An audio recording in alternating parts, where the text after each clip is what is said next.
Boys and girls, if you're interested in participating in the discussion, share your thoughts in the feed and we will relay it live on air to those watching the program. I think Joey Rifkin's been on point. Been more impressed with Joey each day he's been around the studio. And I think you're going to be impressed with him quite a bit on today's program. And yes, Scott Aaronworth, there will be a lot of pizza chatter on today's show. We got briefly distracted yesterday with a fantastic conversation, but we promise you, pizza will be discussed today. Give it a like, give it a share. Anywhere you are watching and participate in the discussion, guys, on the Tuesday edition of the program. We'll welcome our friends outside Asheville, North Carolina to the program. We love you guys. Love when you watch the program. Let's welcome our friends outside Charleston to the program. You will see Joey on the broadcast today. He's relaxed and prepped. Virginia Beach, what up? Love when Va Beach watches the program. Travis Hackworth is watching in Danville. We love you, King of Danville, Travis Hackworth.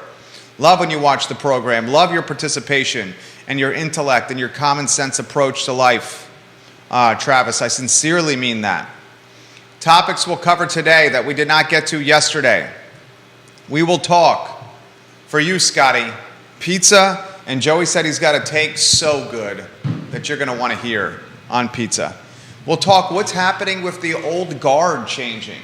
College Inn, Chaps, now Anna's number 5. I mean, it's tough running a small business. It's really tough running a restaurant. And rents are getting out of control around these parts. We'll talk some UVA football today. What is wrong with UVA football? That topic on today's show. We will talk about a 245-unit project coming to High Street. This is so crazy. A place that is already congested with traffic as a 245-unit apartment complex on the near horizon. That topic on today's Tuesday edition of the I Love Seville show. I'd love to see all our community members that watch the program listening, learning, and participating today because we think you're going to love today's show. Give it a like, give it a share, give it a like, give it a share. Anywhere you're watching, Joey, I am ready to rock and roll, my friend, and T-minus 7 seconds. You have that 2-shot ready to go because I can't wait to hear what you got to say on today's edition of the program. I'm in your hands, my friend.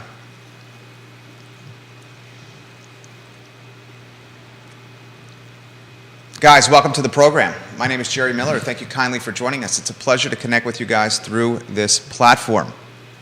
Pizza and football undoubtedly on the brain today. Johnny Ornalis, welcome to the broadcast. So much to cover on the show. We will talk on the program a 245-unit project coming to High Street. We will talk on the show school board, Dr. Haas, and rebranding briefly. I'll let you know about the email I sent to the school board members and to Dr. Haas yesterday. We'll talk what is going on with the old guard in this community. And by old guard, the OG I'm referencing is not, well, I guess it is people. It's more brands that we love. I mean, just think about it off the top of your head. We have lost now Anna's Pizza. They're going to close later this year. Anna's. We posted the story of their closing and it went viral across the I Love Seville network. I mean, absolutely viral. They've been in business, Anna's Pizza, for 46 years. And on December 19th, it's their last day of operation. The ladies of Anna's are family. They've seen multiple generations of kids raised in that pizzeria. I'm going to ask you guys this question, viewers and listeners, and please share the show with your friends and family. Please share the show now. What is going on with the brands we love? And I'm going to get Joey's take on this. He's grown up in the community 22 years. He's worked in restaurants. His pops his own restaurants. You got the College Inn closed, replaced by Chipotle. Chaps, Tony sold Chaps. A lot of people don't realize this. On the downtown mall, ice cream, Chaps has been sold. Now, the business is going to stay Chaps for now. There's some chitter chatter around the downtown mall that the new family that owns Chaps is going to try to franchise the concept. We'll see how that goes. I have a couple of clients who have franchised their brands, and one perspective I can offer you, it is costly to franchise. For instance, attorney fees for franchising, well into the six figures, just the documents alone. So I'm going to ask you, and we'll take a deep dive on this question. Restaurants we love. Wild Wing Cafe, Downtown Grill, College Inn, Anna's Pizza. I mean, guys, if Jordan Brunk had not have stepped up in the bottom of the ninth inning, Dirty Nelly's would have closed. Jordan Brunk owns Buddhist Biker Bar on Ellwood Avenue, Crozet Pizza, Buddhist Biker Bar on Ellwood, and he legitimately saved Dirty Nelly's from closing. It's not easy being a small business owner, and anyone who knows or listens to this show knows that. But it's particularly not easy being a small business owner in food and beverage. I want to take a deep dive on this conversation. And the restaurant owners watching the show, the Johnny Ornalisis of the world, he owns Guadalajara and El Mariachi. I'm counting on you, my friend, for some perspective on this because you know the business inside and out and are extremely successful. We'll talk UVA football today. We'll talk James Madison University football today. I'll tell you about the 245 units being planned for High Street today. But I want to lead the program with an email I sent to Dr. Haas and the school board yesterday evening. I'm going to spend 2 minutes on this and then we're going to get off the topic. You know, I'm going to get a little ballsy here, Joey.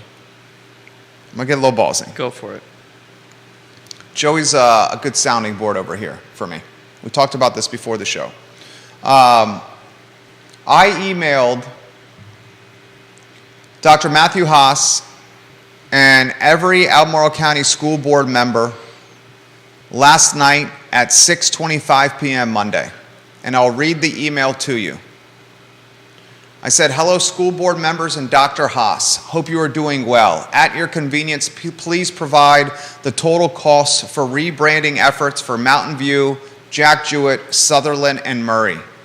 Please provide these costs before close of business Wednesday. Please account for every rebranding penny in case we Freedom of Information Act these costs.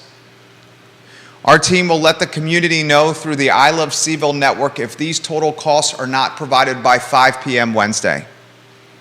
The hidden nature of these costs is getting very concerning for us in the community.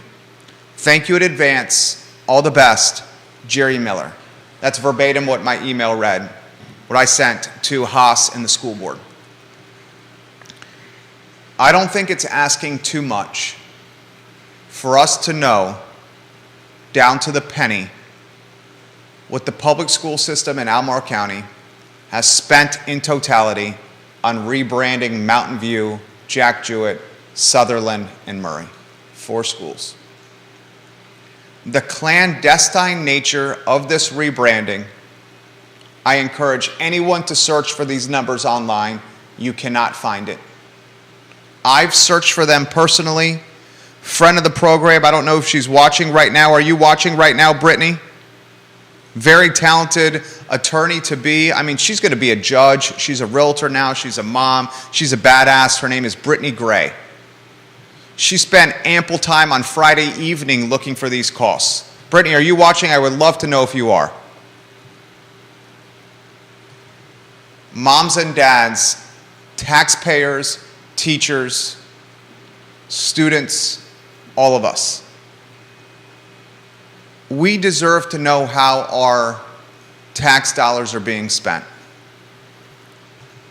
I asked in respectful fashion, and I'll read it again. Hello, school board members and Dr. Haas. Hope you are doing well. At your convenience, please provide the total cost for rebranding efforts for Mountain View, Jack Jewett, Sutherland, and Murray. Please provide these costs before close of business Wednesday. Please account for every rebranding penny in case we FOIA. Our team will let the community know through the I Love Seaville network if these total costs are not provided by 5 p.m. on Wednesday. The hidden nature of these costs is concerning for everyone. Thank you in advance. All the best, Jerry. I'll give the school board a heads up, and Dr. Haas. We've had 2 attorneys offer to work on this pro bono on our behalf. They listen to the show, they watch the show, they appreciate the show, and appreciate the effort. I suggest viewers and listeners to pass this on to the school board and to Dr. Haas. 2 attorneys have offered to work pro bono on this on our behalf. All right, I promised you 2 minutes. I'm a man of my word. I'm going to go to the next topic. The next topic of the show is a development project coming along High Street by the Rivanna River. Sean Tubbs of Info Seville, Town Crier Productions, and his community engagement newsletter is the first to report on this. Is Sean Tubbs watching the program? Sean, are you watching right now? I would love to know if you're watching right now. Sean does amazing work. Donate and support Sean Tubbs. He is a talented journalist, and my fear is he may be one of the last ones standing in this market as we've become a news desert. Here's the story. 245 units are planned currently along the Rivanna River in a floodplain. Ay, mi madre. 7 acres of land near the river. Think High Street, right off High Street. No rezoning or special use permit is required. The site plan is being drawn up by Shimp Engineering. Justin does most of the work like this in the area. The site plan does not show any critical slopes that will be disturbed. That means Charlottesville must approve the project if the developer can demonstrate they have met all the technical requirements. Sean Tubbs has the nitty-gritty. Here's the Cliff Notes version. 245 units, right next to Free Bridge behind Cosner Brothers, on High Street, in a floodplain. Wendell Wood owns the land. This can go by right. I'll give you a couple of other nitty-gritties from Sean Tubbs' story. The traffic count in the site plan estimates that the project will generate 1,334 vehicle trips per day. An additional 1,334 vehicle trips per day. Ay mi madre. On this talk show, like Neil Williamson, the president of the Free Enterprise Forum, who is watching the program, I am for housing everywhere for everyone. Everyone deserves a chance to have a house. And when you add additional rooftops, either for rent or for ownership, they should have a positive impact on keeping price points in check and making housing affordability possible for everyone. And right now, because of high interest rates, because of inflation, it's difficult to be a homeowner, especially if you're a millennial or younger and you're trying to buy a crib. The chances of you doing that are much smaller now than they were before COVID. Interest rates are higher, assessments are higher, disposable income is less because of inflation.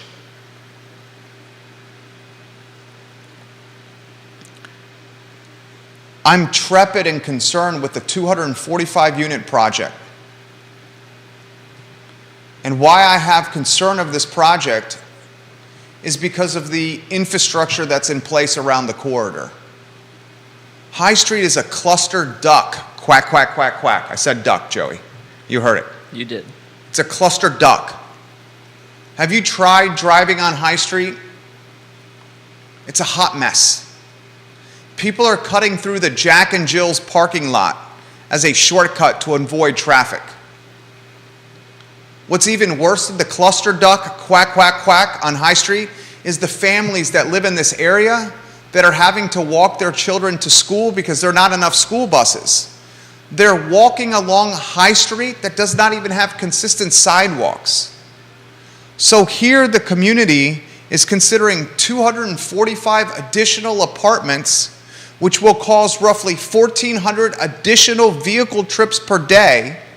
And they're, what appears to me, taking a square peg, we need more housing, and putting it in a round hole. It doesn't work. And the round hole is the lack of infrastructure around the High Street corridor.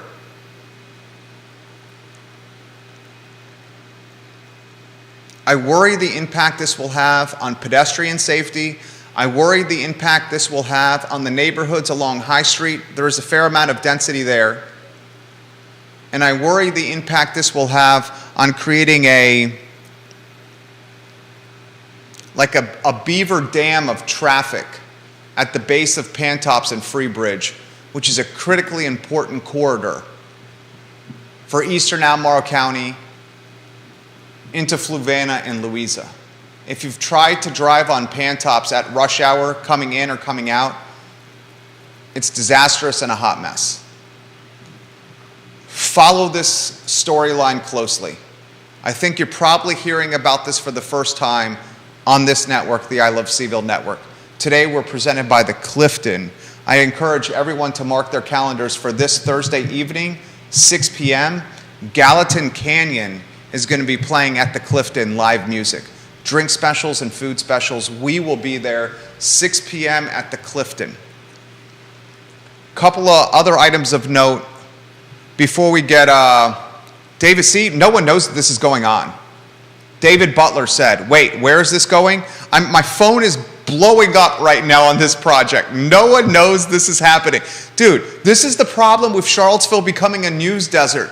You have 245 unit apartment complexes that literally no one knows is happening except the insiders, the developers, the people who talk to the developers, yours truly, all the time. The insiders are the ones that know about this project and nobody else. I will recap this. Behind Cosner Brothers on the Rivanna River at the base of Freebridge, there's currently a 245 unit apartment complex being planned. Wendell Wood owns the land. 1,400 additional cars per day on a road in a corridor that's a cluster duck. Quack, quack, quack, quack. I am all for housing for everyone, but not at the risk of pedestrian and child safety, and certainly not at the potential demise of housing values along the high street neighborhoods. And if you do this the wrong way, values in that neighborhood will become a point of conversation, and I'll leave it at that. Couple of other topics here. David Butler says, Sevo keeps secretly doing crap. I love Pantops, and it's already a boondoggle there. It's not necessarily that Sevo is doing crap, doing stuff secretly. It's that we are a news desert. The Daily Progress has jettisoned its employees, its reporters, because Lee Enterprises doesn't pay well. NBC 29 and CBS 19 are farm systems for 22-year-old talent. They work 18 months, 24 months, and they peace out to bigger markets because they're not getting paid much money. Charlottesville Tomorrow, they used to do a phenomenal job covering this. When Brian Wheeler and Sean Tubbs were there was constant coverage there. Charlottesville Tomorrow has turned into an outlet that publishes 1 or 2 stories a week, maybe. And it's less focused on development and more focused on equality. And I'm fine with that. But good God, 245 unit apartment complexes should be in the news cycle, right? Now people are asking about the rebranding costs, and they're saying, Jerry, how is this not public knowledge? Maddie Smith, I love you, Maddie Smith. We're sitting in chairs right now for Maddie Smith's organization. And she tipped us off that these chairs were available, and she hooked it up. Maddie, I love you. And will forever love you, Maddie Smith. She has this comment in regards to the school rebranding costs. And you would think, Maddie, you would think this is the case. That isn't it public record? The school rebranding costs. You would think it would be public record. But the school board has gone in multiple times, and look at the minutes. I've followed the minutes. I've spent hours on this. Brittany Gray, are you watching the program today? I've spent hours on this. The school board went into closed sessions multiple times around the rebranding efforts. I will repeat this. Oh my God, this is so crazy. This is so crazy. The school board at the time of rebranding went into closed sessions multiple times. Look at the minutes when it came to rebranding. I'm not saying during those closed sessions the costs were being discussed. All I'm saying is you can't find the cost online, but you find a boatload of closed sessions in the minutes. Where there's smoke, there's fire. And I ain't a conspiracy theorist, I'm just a common sense person.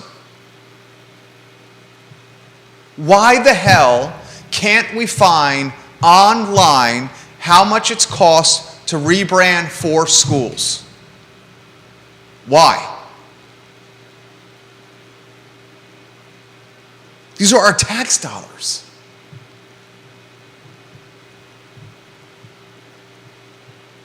Ay, mi madre.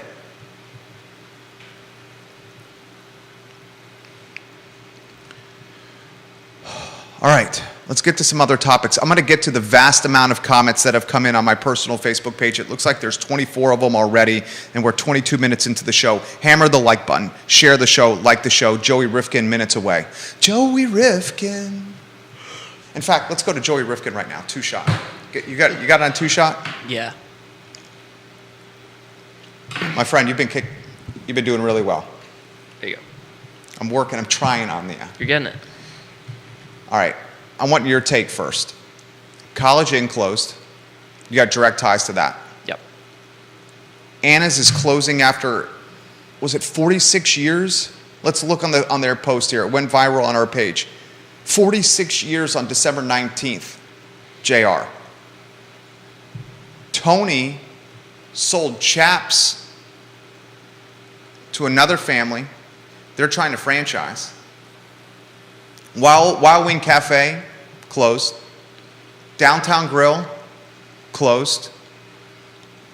That's just off the top of my head. Viewers and listeners, what other institutional brands in the food and beverage space have closed that you miss so dearly? Put them in the feed. I will relay them live on air. Anywhere you want to go on this topic. What is up with the old guard, the brands we love, shutting and closing? Show is yours on that topic. Well, I mean, it's not like they're shutting and closing and opening up space for new local businesses. They're unfortunately shutting and closing and being replaced by, in most cases, fast food chains. And I think this isn't, a solely Charlottesville issue. I think you look around anywhere in America and you'll probably find local food businesses especially are struggling now more than ever in an already incredibly hard business to succeed in. And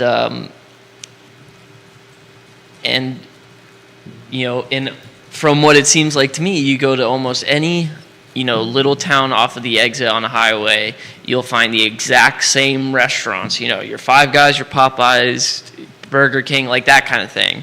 And so I think that's just what we're seeing is, these small businesses can't afford, rent's probably a big part of it too. Charlottesville's getting increasingly more expensive, especially in the downtown area. How can we expect small businesses to pay those prices when a big company can come in and pay it and it's nothing to them? Well said, Joey Rifkin. Love the lower third on screen. That's the nameplate on screen. I absolutely love it. I believe your pops is watching the program literally as we speak. Little John's was just put on the feed by Scott. Little John's, another institution. Who would have ever thought that Little John's on the UVA corner would have closed? Grayson is putting on the feed Michael's Bistro on the corner, closed. Yep. Danny O'Day puts Mangioni's, closed. Let's talk the corner first. Jim Hingley, Almore Commonwealth's attorney. I love you, Jim Hingley. If you were here, I would give you a chest bump, a high five, and a fist bump. Just love Jim Hinchley. He says Spud Nuts, which you and I talked about. That's another classic. institution. It's my favorite. Right? What was your favorite Spud Nut? Cherry Star. The Cherry Star. Which was discontinued a few years before Tell me about closed. the Cherry Star. It's like an apple fritter, but like better. Cherry flavored. Kevin Yancey in Waynesboro is putting Dragon Lady on the feed. Another one that's closed. Let's talk the corner first. I've said on this program multiple times that the University of Virginia Corner is basically owned by three people. Tip Top Terry, who you know, Hunter Craig, significant developer, also owns Bank of America building on the downtown mall, owns the Clock building where Waterbird Spirits is in, his son's business. Wow. Hunter Craig developed the property across from the Boar's Head Resort entrance where a lot of the Ivy Square Shopping Center tenants, Ivy Square Shopping Center got purchased by the University of Virginia, and a lot of those tenants are sprinting to Hunter's new shopping center across from the Boar's Head. So we'll get... Oh, that's that new one that they just finished? Across from the Boar's Head, yes sir. So we'll get direct, and Tiffany Seafood is another one that Yancey put in the feed. Downtown Grill, Wild Wing. Wild Wing, yeah. UVA Corner, you have direct and intimate knowledge of the corner. Three people essentially own it. Tip Top Terry, Hunter Craig, and Litsa Lambrinos. Three people. In fact, two of them are friends of mine. Fairly know Hunter. Tip Top Terry's my homie. Litsa, we're tight on Facebook. When three people own an area, there's not much price point competition. Well, we're also talking about probably the most sought after area in terms of commercial space in the entire city. I would say that or Barracks Road. Barracks Road Yeah. owned by Federal Realty, publicly traded company. But you make a very good point. The UVA Corner, because there's such little real estate, you can make a very legitimate argument, more sought out than the downtown mall. You agree or disagree with that? I would agree, just because much less real estate than the downtown mall, and just, I mean, what I instantly think about is just the amount of kids. Of course, it's, that is not something you can rely on because it's seasonal. During the summer, it's pretty dead over there. But, when the kids are in town, it's busy over there, and that's what you want. So. And you know firsthand. Mm-hmm. I'm there all the time. Tell us about what you were doing at the College Inn. I delivered pizzas. I cooked the pizzas. I was on the cold side for a while. I did everything at the College Inn. Did everything. Besides, the accounting. So what the heck? What's happening there? Is it the escalating rents? It's a mixture of just costs in general for restaurants have gone up. It's much harder to run a restaurant nowadays. You have a lot less people wanting to work in the restaurant business. People with any amount of experience already in the restaurant business are kind of done with it at this point. You're seeing cost of food go up exponentially. And then, of course, rent. And how can a single person, or a family-run business compete against a multi-billion-dollar corporation that is trying to put as many locations as they can, and they see, oh, here's this. The College Inn was huge. Anyone who had been in there, it was 3 separate buildings at one point. Chipotle comes in, look at this massive, spot right in the middle of, this big university. What, franchise corporation wouldn't want to take that? So, people are getting driven out by these major corporations that can just negotiate people out of their leases, can just pay more, whatever they can, whatever you as a small business owner can afford, they can afford double, triple, quadruple that easily. And you have a pop, a proof of performance to back up your take. What's the pop? Well, Chipotle. Chipotle came in and, bottom line, could pay more rent and Then College Inn. Than the College Inn. And it obviously, where this was the College Inn closed last year? Yeah. You know better than I do. No, I mean, yeah. July last year it closed, July 5th or something like that. If someone ever told the viewers and listeners, Trevor Daniel, we'll get to your comment here in a matter of moments. Kevin Yancey, we'll get to your comments in a matter of moments. Trevor Daniel's got a really good comment. He says, I believe tech has contributed to the demise of locally owned businesses as well. Oh, 100%. I want your take on that. Before I get to your take, I can't wait to hear your take because I know your take is going to be fire on this. Kevin Yancey says, when a local owner has to worry first about making rent before anything else, they will never, ever make it, is what he says. So David Butler says what's happening around this area is the Seville movers and shakers don't want you to know the moving and shaking that they're doing. And that may be the case with some of the development here. Let's get to Anna's, okay?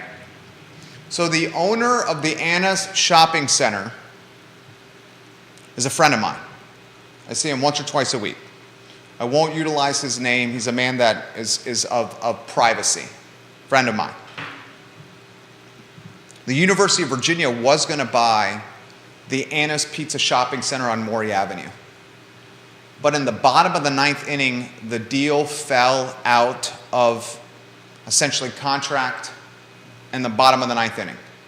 And my friend, who also owns the Fry Springs station, the gas station, not the business, the gas station, not the business, ended up purchasing the shopping center. This guy is committed to the community, great guy, reasonable guy, supports small businesses type of guy. Anna's Pizza has been in operation for 46 years. Have you been in Anna's? Yes, I actually have a couple of times. It's fantastic. Yeah, I went to school with one of the kids. I think it's the best Italian sub in town is Anna's Pizza, straight up the best Italian sub in town. I encourage everyone else to try the baked ziti, everyone else to try the pepperoni pizza and the meat lasagna. It's banging, it's banging, it's banging. One thing we can say about the Anna's Pizza location is it's humongous. It's gigantic. It's ginormous. It's way too big in there. And they have a side space as well. I was unaware of the side space. And that's equally as gigantic. I went in there once with one of the son. He's a couple years older than me, and I went in with him, and we were the only people that were in there, and it was like, wow. It's big in here. Yeah, toward the back end, and I'm not throwing shade, and I'm not speaking out of turn. Over the last handful of years, the takeout business has been the priority, not necessarily the dine-in business, and perhaps that has something to do with very difficult to find labor in front of the house staff. I mean, that was a part of the issue with the College Inn. 80% or so of our business was deliveries, and anyone who was in the College Inn knows the dining room was very long, and we had a lot of space for people to eat inside, but most of our business was takeout. And back to the comment on technology, I think a big part of this is small businesses can't keep up with the demands with the apps now, like Uber Eats and Grubhub. It's taking money away from them. I mean, they take a cut.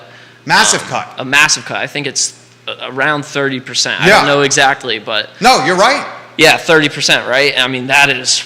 That's all the profit. You're losing a third of... I mean, that is essentially... That's the profit. That's exactly... I mean, the margins are so small in the restaurant business. 30% of the entire cost of something completely gone to somewhere else. That's... I mean, you can't even break even on that if everyone's ordering from them, and that's what people are using to order. It's convenient. Yeah, and he knows firsthand. He knows firsthand from this. All right, so Trevor Daniel, is that what you were alluding to with the tech being the demise of the small business in the F&B space? Because I think you're right. I think that's what he's alluding to. Because if you are not a top millennials and younger, I mean, you're Gen Z. Are you Gen Z? Yeah. Okay. How do you want to eat your food? In front of a TV or like my phone, like watching something in my room, or like just wherever. Like, there it is. No one wants to like sit down somewhere, or I know plenty of people like, kids my age aren't like sitting down for dinner, like with all their roommates. Oh, let's, make dinner, sit down. They want to,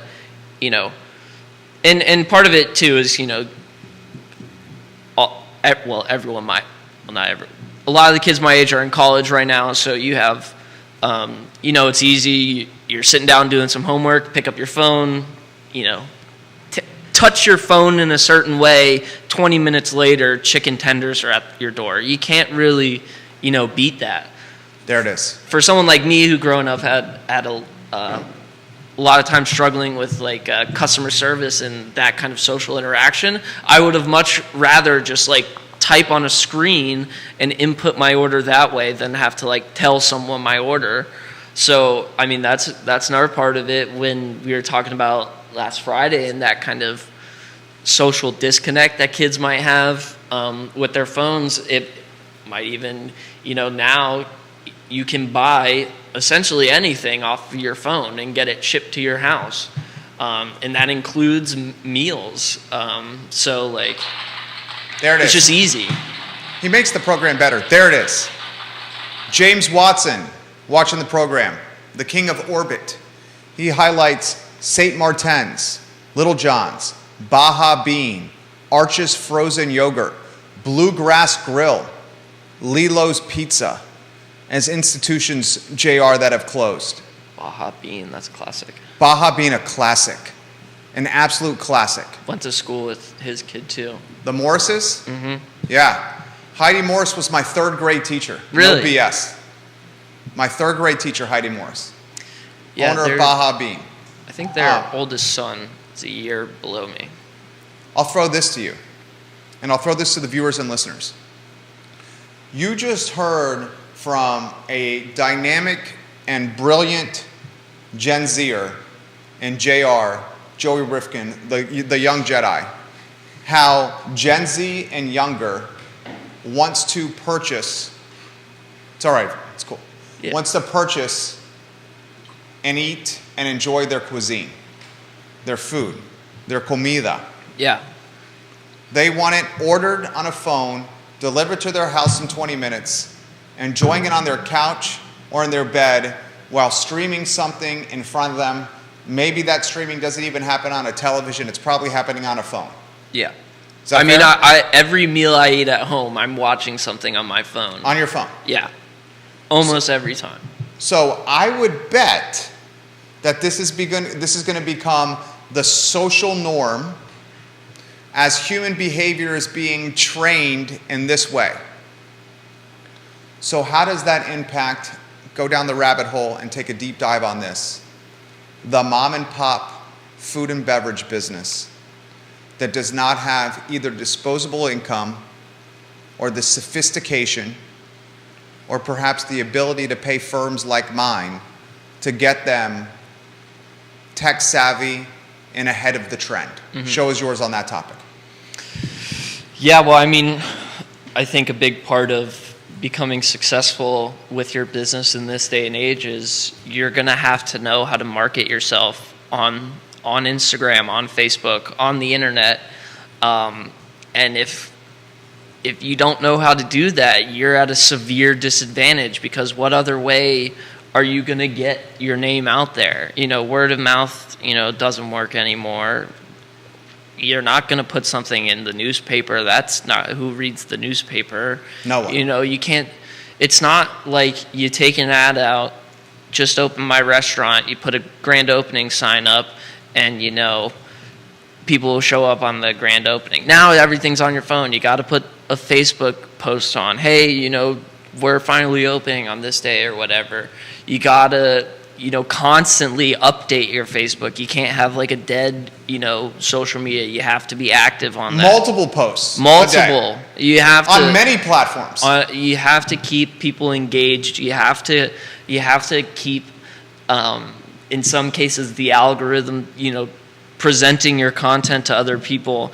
And if you don't know how to do that, how can you succeed against a market that is becoming increasingly more saturated with these companies that have multi-million-dollar marketing teams running huge ad campaigns across multiple different social medias? You're not going to be able to compete with that on a I don't even think you can compete with that on a basic understanding level. I mean, it's hard to compete against those guys in the marketing world. It's really hard. So, as a small business, people are going to have to find creative and inventive ways to really put themselves out there. I mean, you really need to find a way to get that traction to your restaurant. And if you're a small business, relying on just the basic tactics of, constantly updating your Instagram, making good posts, keeping your community informed, that kind of thing. The bare minimum isn't going to work in that sense. I don't think. I think, it's going to be increasingly harder and harder to get your name out there and get, a following. Back in the day, parents would take their kids to some restaurant, and then those kids would grow up and take their kids, and it's kind of a community thing, But now there's so much around, and it's all being shown to you what's around on your phone, and if you have no internet presence, no one's going to know you exist. And what I'm just remembering of immediately, if anyone's ever seen Nathan For You, is the episode where he has a guy play Michael Richards, who is Kramer, leaves a fake tip of $10,000 at a restaurant so that the restaurant gets some news about how Kramer tipped someone $10,000. And in the end, it works. So, I think people are going to have to start finding creative ways to get their name out there. I'm not saying get a fake celebrity to tip at your restaurant, but you're going to have to find different ways than just uploading pictures and videos. Love this guy. Love this guy. Love the Gen Z mentality that's being brought to this show. Love this guy. Let's throw an example out there. Are you familiar with the Luche Pasta window?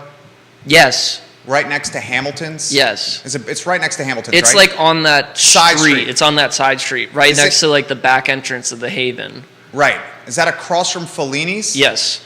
Right? Yeah. Okay. So, viewers and listeners, Scotty Aaron, this is for you. One's closing. Yeah, dude, that's another one. There you go. Fellini's, another one. God, so how many have we thought of? A lot. I've lost count. Right? And beloved ones. The hardware store is classic, if anyone remembers that one. Beloved ones. So, here's the question. And Danny O'Day, we'll get to this badass comment, this strong comment. Sorry, Mrs. Miller. I'm working on this. I'm sorry, sweetheart. And any of the parents that are live streaming this in their cars with their kids in the vehicles, I'm sorry. Kids. Really, I sincerely mean that. Luche is the brainchild of the owners of Bizou, the Space and Bang. One of the owners of Bizou, the Space and Bang, and someone help me here in the feed. One of the owners, his son launched Luche. And it's literally out of, how would you describe it? Like literally big a closet. Yeah. It's a big closet. Yeah. It's like 2 people can work there. Maybe 2 people. Someone taking orders and someone doing the prep, right? Yeah. And there's another, I don't remember what it's called, but a very similar thing on the backside of the Jefferson. I don't remember what Cinema Taco? No. There's another little shack thing. Yeah, can't believe I'm drawing a blank on this. Scotty Aaronworth, jump in here and help us out. It used to be the Crepe Place. Yeah.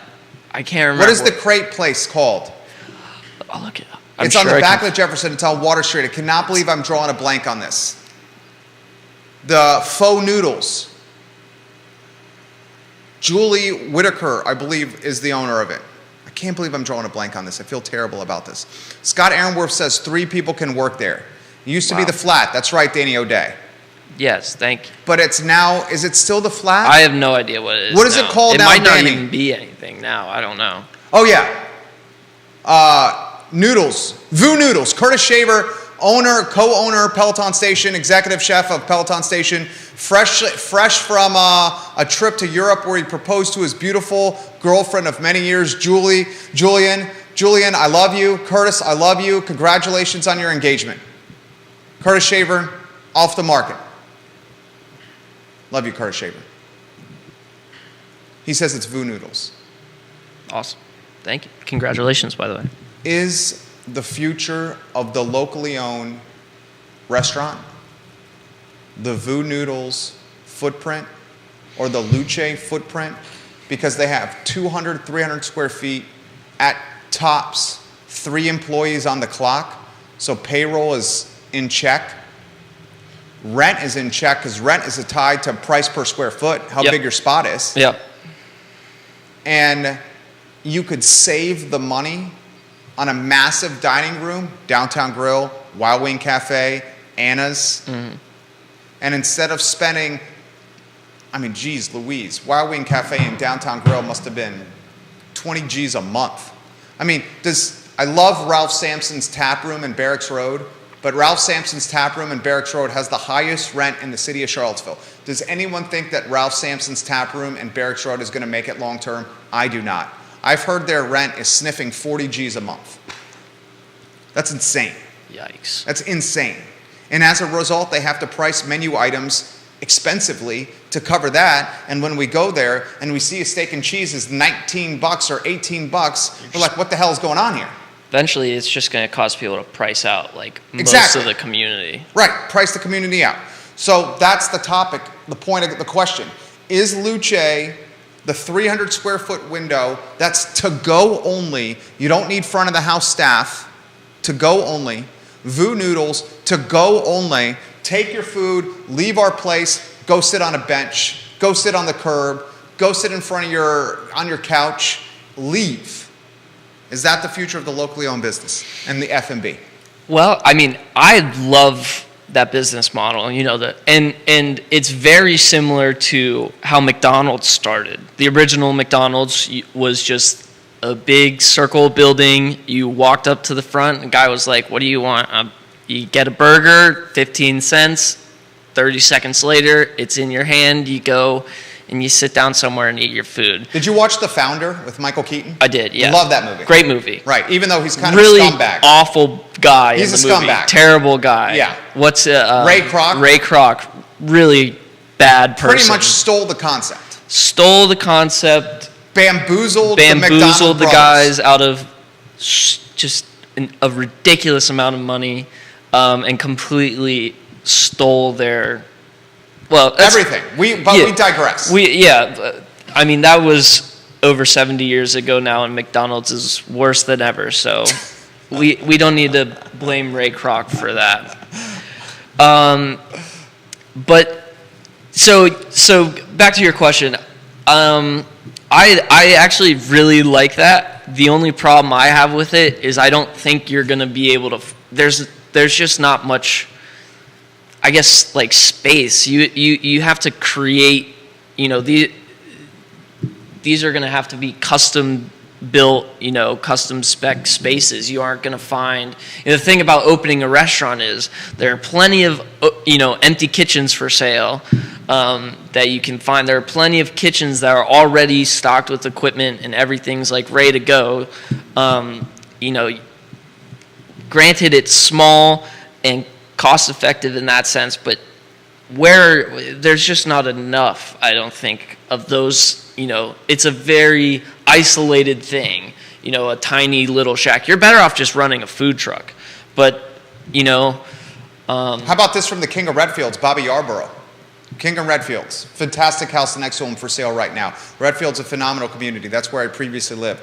In keeping with the UMA's model, UMA's replaced Moe's on the downtown mall. Mm-hmm. He says they created a great food. And they built a cult-like following at the farmers market, right, Bobby Yarborough? UMA's at the farmers market with. They set up at the farmers market. It was Mama Bird. Oh, okay. At the farmers market. And then Mama Bird had this cult-like following at the farmers market, and then they opened UMA's in the old Mono Loco space, Moe's downtown space. So is the future the food and beverage, is the future of locally owned food and beverage, farmers market stalls. Mama Bird crushed it on Saturdays at the farmers market. Is the future of locally owned food and beverage food trucks? And is the future of locally owned food and beverage pop-ups, where social media is utilized to getting traction and awareness for the pop-ups? And is the future of locally owned businesses and food and beverage no longer the 4,000 to 5,000 square foot massive dining rooms with the white cloth napkins, the white cloth tablecloths, and the obscenely expensive front of the house staffs?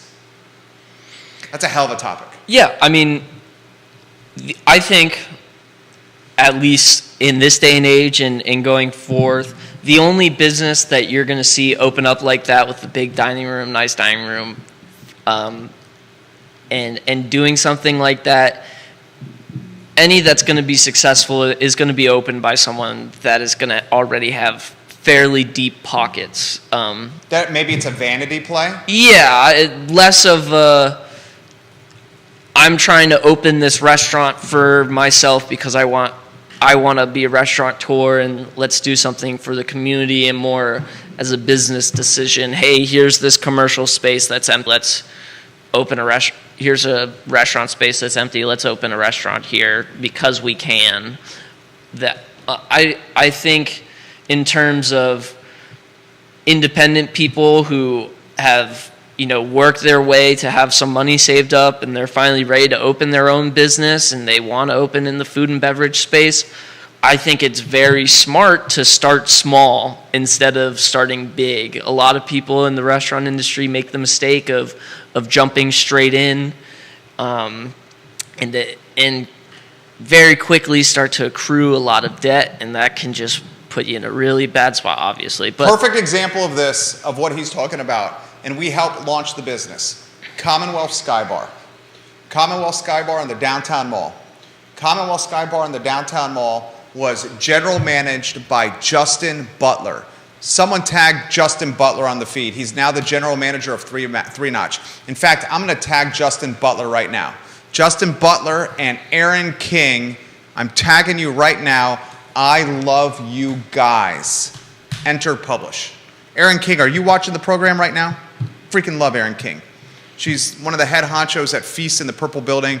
Justin is the general manager of Three Notch. Love Justin Butler. When Commonwealth Sky Bar launched in the downtown mall, Alex George was the front man. Justin Butler and Kurt. Aaron, what was Kurt's last name? I'm doing a quick Facebook search on this. Man, getting old, you start forgetting stuff here. Kurt's last name was, help me out there, Kirk. With his last name, Aaron King. Kirk Smith. Kirk Smith, Justin Butler, and Aaron King, along with Alex George, were running Commonwealth Sky Bar. And Commonwealth Sky Bar was funded by deep pockets. Deep pockets. We at I Love Seaville help drive brunch business to Commonwealth Sky Bar and gain awareness for happy hour specials. Matt Paulina was the bartender making sick drinks. Commonwealth Sky Bar was crushing it. Crushing it. Alex George was the shaking hands and kissing babies and talking the talk, walking the walk, going from table to table and making people feel special. Aaron King was crushing it with marketing and events. Justin Butler and Kirk were crushing it with the day-to-day operations. It was a badass operation. Matty P was doing great cocktails. They had these Bulgarian beauties on the rooftop. Beautiful ladies slinging drinks at the top of the rooftop where people would come and just socialize at the rooftop. It was a spot to be seen. this is right above Jack Brown's? Right above where Passiflora is now. Oh, okay. Closer to the pavilion side. Yes, yeah. Okay, yeah. Hunter Smith owns Passiflora now. Commonwealth Sky Bar was the spot. I remember. It was the spot. And guess what happened? Eventually, the money, which was vanity money, vanity play with Sky Bar, the hose dried up. Yep. And then this sexy restaurant that had a boatload of labor and obscene food costs had to start running on its own. And cuts starting to happen. And then you start cutting your talent, your upper management. And next thing you know, you're being told to do more with less. And bing, bam, boom, Commonwealth Sky Bar shuts down. Someone explain this to me. The only Sky Bar F&B business in Charlottesville, Virginia could not survive. It was the only one at the time. You did not have Cork Hotel, or you did not have whatever the name is of the restaurant at the Graduate that's had multiple iterations and different kinds of themes. Mm-hmm. I mean, Graduate, can you pick a name and a brand and a menu theme and stick with it, please? I mean, you got like bipolar with your menu and your theme structure over there. But a Sky Bar in the downtown mall could not survive. How the hell is that possible? You got a sexy town with disposable income, students, beautiful people that want to be seen left and right, and a Sky Bar concept could not survive on the epicenter of dining in the downtown mall. Now you look at Passiflora, and I'm not throwing shade. I ain't throwing shade. I'm not throwing shade, Hunter. Get a little defensive with me from time to time, Hunter. Frankly, I don't even think about it, to be honest. You guys do. I could care less. Truly. There's plastic, I don't know what the hell those things are on the Sky Bar. On Passiflora, like these plastic protectors from the inclement weather. Taking the entire Sky Bar. Well, it's closed off now. Like it is? Yeah, I walked past it. Would you say that's not yesterday, but pleasing? the other day? I mean, it wasn't like when I remember it being the Sky Bar. I remember I was significantly younger back then, but I remember walking past and being like, what is going on up there with like all these people and all this loud music playing at night?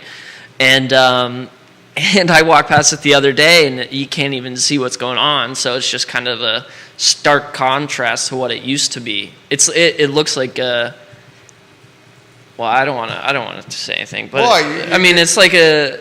They watch the show. Yeah, and you will start getting turned into memes on the program here. Just a heads up. I mean, I love that meme, by the way. I don't want to say. Well, I mean, I was just a little confused by what's the point of having an open air rooftop area if you're gonna confine it, close it off. Right? Does that not seem like common sense? Seems like common sense to me. Right. But to each their own. Are you going to pay $17? $17 for a cocktail to sit under a shanty roof? No. You didn't say that. I said it. You said that. I said that. You Yes. didn't say it. I think I'm going to be turned into a meme again here. I'm hopeful that is. I very much enjoyed it. Are you going to spend $17 on a cocktail to sit under a shanty tent? No. I'm not. No. I mean, I'm not. Very hard to find me paying $17 for a cocktail anywhere, but yeah. I mean, because that's what they're asking. Okay, and he didn't say that, I said it.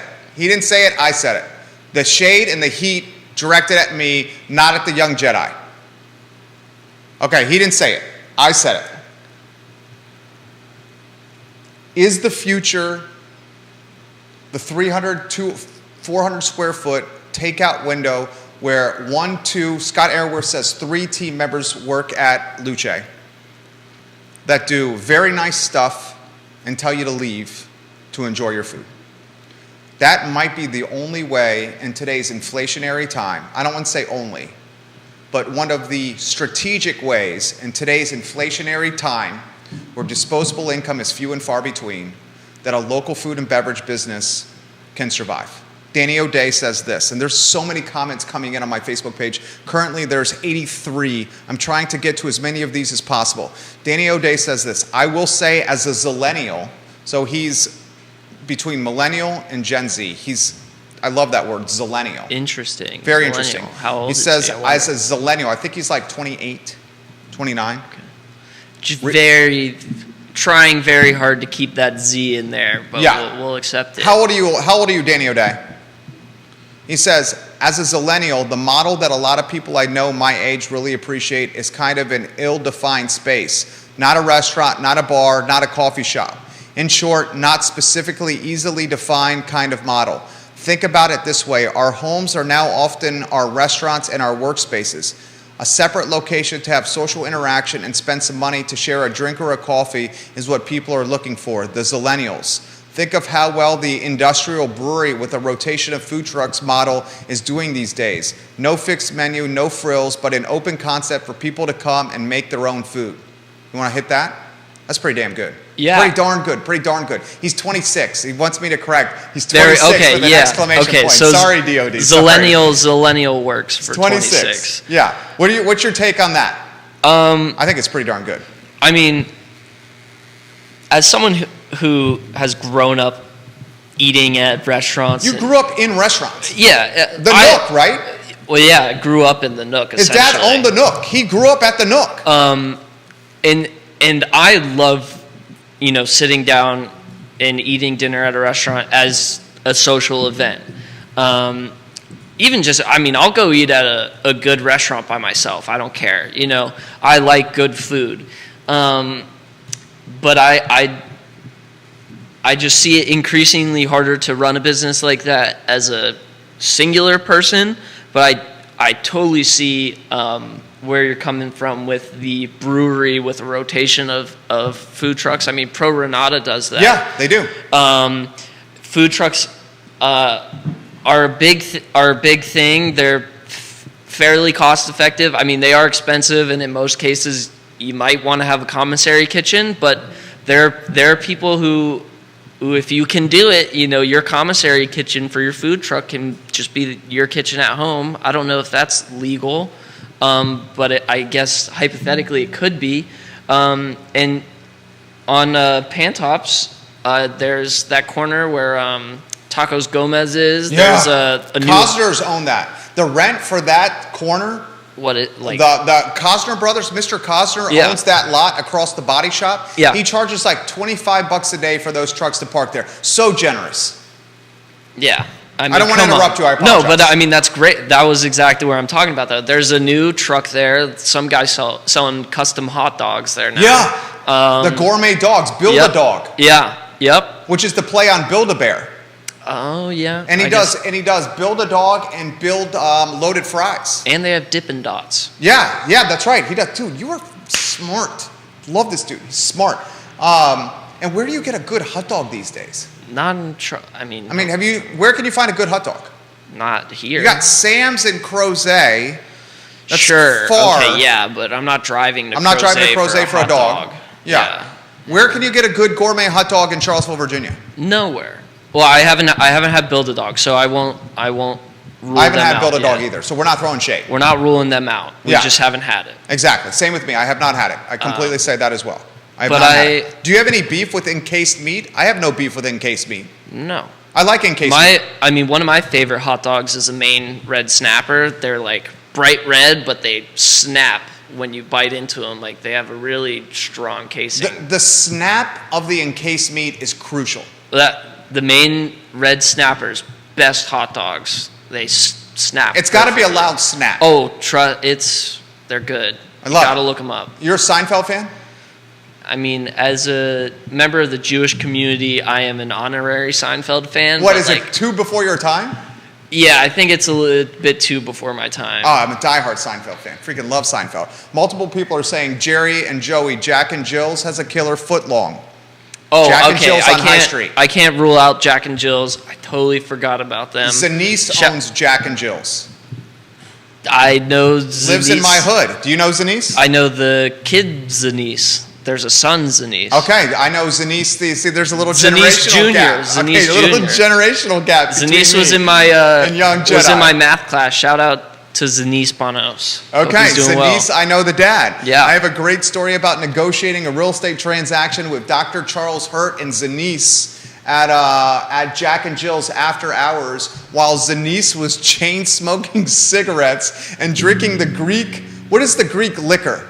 the Greek liquor that he drinks, ouzo. He was drinking ouzo and chain-smoking cigarettes. Dr. Hurt was on one side of the booth. Zanice sitting next to Dr. Hurt. I was on the other side. We're negotiating the purchase of a piece of real estate by writing a number on a disheveled napkin, passing it back and forth and sliding it from person to person. Dr. Hurt is the mediator there. Dr. Hurt has his tie at half mast. He's got a disheveled blue blazer that's torn on and it's missing a gold button, a mustard stain on his tie, and he's sliding the napkin, just watching as 28-year-old Jerry is negotiating with Zanice the Greek at Jack and Jill's while they're closed. He's chain smoking. I could barely breathe. There was a cloak of Greek cigarette smoke all over me, and he's pounding ouzo. And I'm like, Jesus, is this how real estate deals happen? But that's what happened. I got a conference call in 8 minutes. I want to take it right to the wire because Young Jedi is absolutely on fuego right now. Fuego. Absolutely on fuego. And we got to talk pizzas. We got to somehow weave pizzas into the mix. Pizzas in Charlottesville. Food and beverage in Charlottesville. How you survive. Take Lampo. Okay, here's a great transition. We both love Lampo. And Scotty Aaronworth, this is for you. Lampo, they don't have a huge dining room. No. Don't have to have massive front of the house staff to cater to their team members. And they have a takeout operation at Ix. Mitch bought the Lampo building by Belmont Bridge that is now under remodeling or construction or whatever you want to call the Belmont Bridge product. I see the wheels turning. I'll get out of your way on Lampo. Best pizza in town?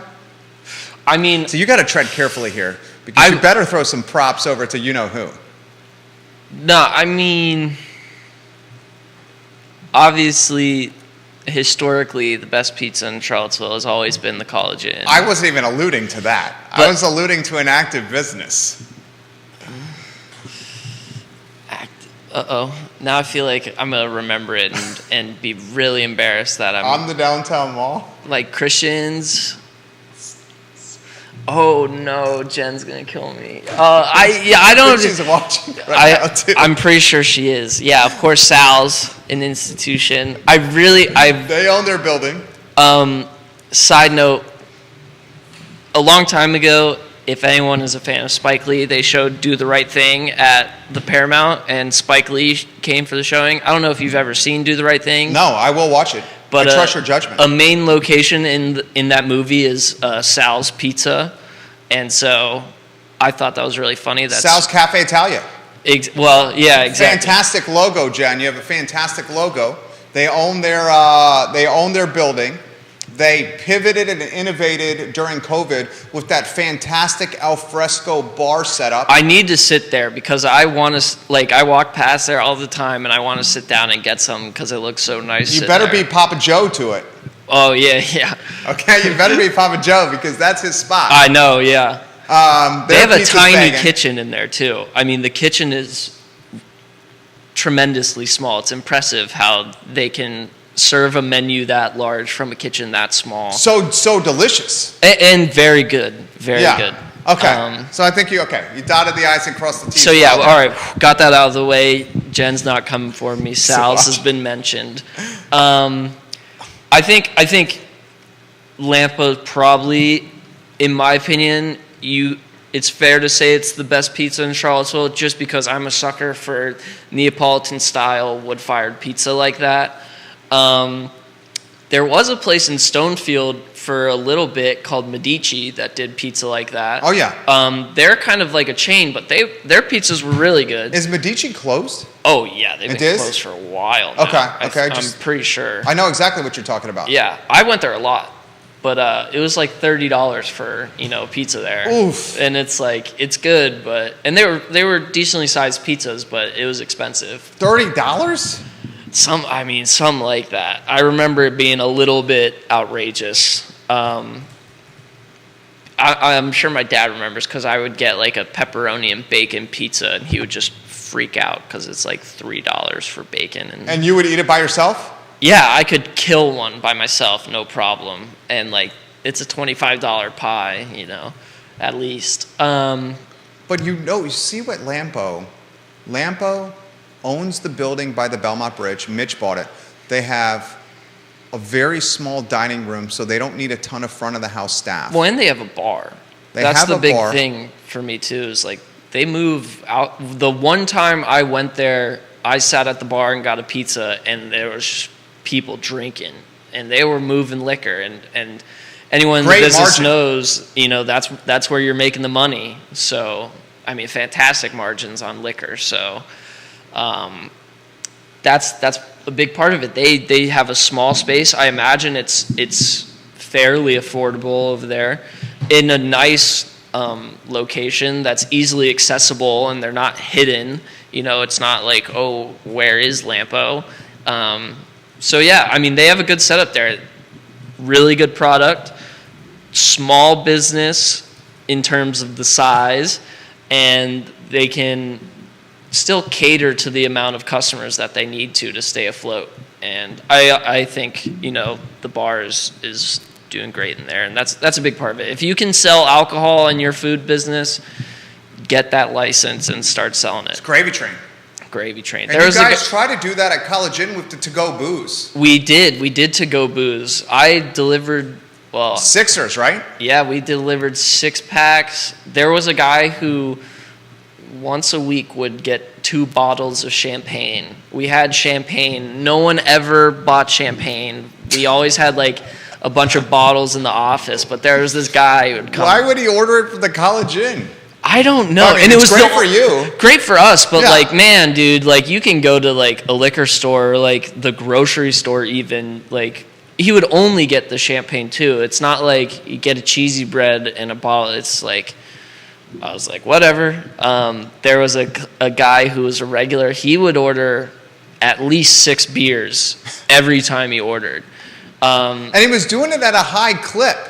Every day. Yeah. Every day. The Sixer for you, what was the cost on the Sixer? Do you remember off the top of your head? Oh, not at all. Like 7 Bs, and you were selling them for 15? Probably. I mean, you had to keystone it, right? Yeah, I mean, we definitely were making the most money off of the to-go alcohol was huge, because once people could start ordering beers, they were doing it. Sucked for me, though, because I couldn't deliver them. Right. Because you were underage? I was underage. You couldn't deliver the booze underage? No. So it fell under the category... Well, no. When you're waiting tables, if you're 18, you can take the booze to a table. I think it has to do with it's going in my car, and I'm driving. And I didn't know that. I'm sure no one would care, but just to be safe. Yeah, you guys played it by the book. Yeah, no one ever let me take any. But there was a guy who would order at least 12 beers a day. He would order multiple times a day from the College Inn. Each time would order 5 to 6 beers and a Diet Coke. Serving, you don't have to be 21 to serve the booze, Kevin Yancey. You can be under 21 to serve booze to a table. Now, if you're the bartender, you cannot have to be behind the bar. Yeah, yes. That's exactly right. This guy would order multiple 6-packs a day from the College Inn instead of going to the G store? Well, I mean, he would get food. The guy who would order the 6-packs, he would get food too. He would get like a sub and some mozzarella sticks, and a 6-pack, a Diet Coke, go to his house. Is he still alive? I hope so. I hope so. I have no idea what his story was, but he lived on right down Rugby. And So he was like Scrooge McDuck and DuckTales swimming in gold coins. Yeah, from what I heard, he was some kind of trust fund guy and just lived in his house with his dogs and like the College Inn, and we hooked him up. I mean, he was I'd hook him up a regular and ordered every day. We would be worried when he didn't order. Multiple people. This was it. I got a 1:45 conference call with the VIP client, so we got to sign off in 10 seconds. We will continue this discussion tomorrow. This exact discussion. In fact, the phone call is coming in as we speak. Dr. Hose will be a topic of conversation tomorrow. Ooh, so long, everybody. Classic. Thank you for watching.